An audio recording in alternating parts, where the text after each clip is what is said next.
ఈ విషయంపై Chevella municipal commissioner ను వివరణ కోరగా అధికారులను పంపించి వెంటనే పనులు ఆపేస్తామని తెలిపారు. గతంలో వారికి అనుమతులు వచ్చే వరకు పనులు చేపట్టవద్దని చెప్పమని ఆయన మళ్లీ పనులు చేపట్టడం వారిపై చట్టపరమైన చర్యలు తీసుకుంటామని తెలిపారు.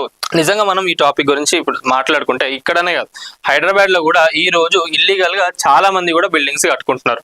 మరి ఈ రోజు ఒక్కొక్క అధికారుల ఇంట్లల్లో ఎన్ని పైసలు దొరుకుతున్నాయంటే ఒక్కొక్కరు సొంతగా పార్టీలు పెట్టుకునే అంత డబ్బును కూడా వీళ్ళు సంపాదించుకుంటున్నారు. మరి మనం చూసుకున్నట్లయితే చేవెళ్ళ కానివ్వండి, ఇటు సైడ్ కూడా మంచి పొటెన్షియల్ ఉన్న ఏరియానే. అక్కడ కూడా ఫామ్ హౌస్లు కట్టుకున్న వాళ్ళైతే ఎవరు చిన్న వాళ్ళు అయితే ఎవరు కట్టుకోరు, అందరు బడా పెద్ద మనుషులే కట్టుకుంటారు. మరి నిజంగా అధికారులకు ఏమైనా ముట్టినాయా, ఇది ఒకటి తెలవాలి. మరి ఎందుకు దీనిపైన యాక్షన్స్ తీసుకుంటలేరు? అంతా నా ఇష్టమే అని చెప్పి వాళ్ళు అంటున్నారంట.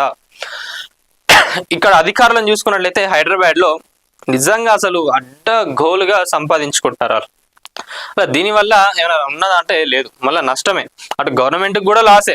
గవర్నమెంట్కి ఏం ఫీజు కట్టకుండా అధికారులకు ఇచ్చేస్తున్నారు. అధికారులు మంచిగా లగ్జరీ లావిష్ లైఫ్ ని స్పెండ్ చేస్తున్నారు వాళ్ళు. మరి గవర్నమెంట్ కి దీనివల్ల ఏమైనా ఉపయోగం అంటే లేదు.